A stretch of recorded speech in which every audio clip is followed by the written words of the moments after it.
All right, WWDC, it's coming up, and we got to talk about what to expect. Of course, WWDC is going to be virtual this year. Nothing wrong with that. I do like it when it's in person because it's one of the few events I've been invited to in the past where I get to hang out with other people who do this for a living. But, you know, the virtual shows, they're really good. There's nothing to complain about. Of course, this year's WWDC has the tagline Glow and Behold. Not really sure what that means. Everyone's kind of obsessing over the invites, the header images on Apple's site that have everybody in the images, the memojis, wearing glasses. And this is obviously the Craig Federighi meme, right? When he's opening up the laptop and checking it out. But they're all wearing glasses, all these memojis, and they're reflecting either the screen or they're hinting at some sort of mixed reality AR glasses, which has been the rumor forever. Apple is going to do something in this space at some point, mixed reality or AR glasses, but they could just be trolling people. And they know how to garner attention. So honestly, I don't know. I don't really have an inkling. I kind of doubt that it's the glasses for WWDC, but you never know. Oftentimes what comes to WWDC is like a precursor to a new product launch. Sometimes Apple has to get stuff in the hands of developers a little ahead of time before the consumer product can launch so that it actually has apps and things that you would want to use. So it could be that case here. So the conference is going to be June 7th through 11th, so keynote probably on the 7th. What we do know is that WWDC is all about software. So we're going to expect iOS 15, we're going to expect macOS 12, watchOS 8, tvOS, CarPlay, all the software platforms. This is where they get updated. Oh, one thing that's cool is that this is going to be free for developers. That's not always the case. When it's in person, you know, it costs a lot to go if you're a developer, and there's like a lottery system. You can't just go even if you want to and if you have the money. You know, if you got $1,000 to burn to get a ticket or something, you know, you have to be lucky enough to be able to pay when this is in person. So it's cool that it's just going to be free for everybody. That's one of the benefits of being online. Wow. It says last year, WWDC drew 22 million viewers across all of Apple's live streams. That's crazy. It's not even the iPhone launch. That is a lot of people who tune in for this event. What does the Super Bowl bring in? Wow, the Super Bowl is at a 15-year low, only 5.7 million viewers. That's 4 times Super Bowl viewership for WWDC last year. All right, here's officially what Apple has to say about it.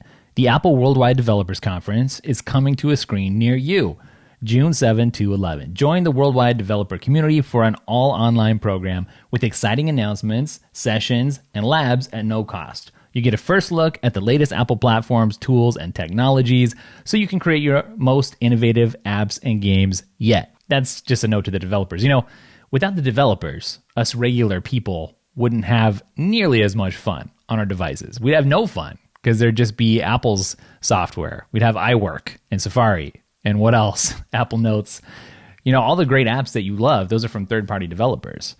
Not that you don't love the Apple stuff, but you know what I mean. So this is a big deal for the developers to attend this, to get better at what they do, to learn about new technologies that they can harness, to bring us the goods. All right, but let's get to the good stuff. What to expect. That's probably why you clicked on this clip or why you're listening to the full podcast in the first place. First things first, we can expect some developer betas of all the new OSs.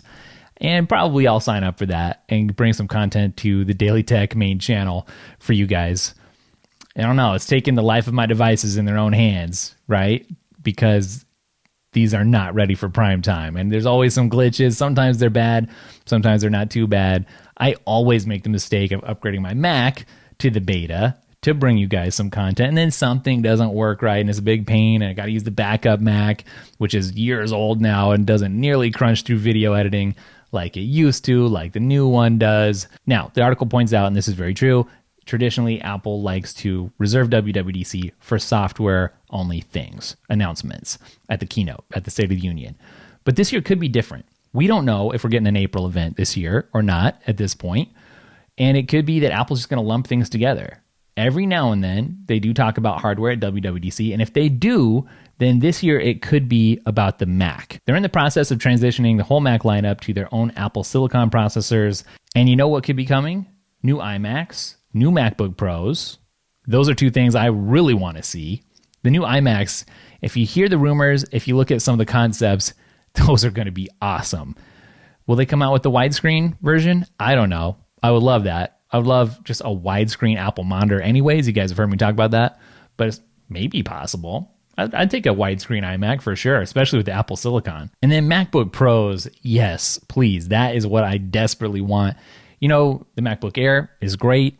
The 13-inch MacBook Pro with Apple's chip inside, that's nice, but I want a 16-inch version. Even a 14-inch, 14, 15, 16, sign me up. I want any of those. So if that comes, if that's announced at WWDC, I'll be so happy. But that's pretty much, in a nutshell, what I think you could likely expect from WWDC. Definitely software-related things. You know, we're going to know all the new features for macOS, for our iOS, iPadOS. Really excited to see what comes for iPadOS. Hopefully better multitasking support. I think we'd all appreciate that. You know, the Mac and the iPad are going to continue kind of getting closer and closer to being the same thing. But this year, you know, they'll still stay a little bit apart, keep their distance. We're going to get the beta software for sure. And maybe we'll see something about a mixed reality headset.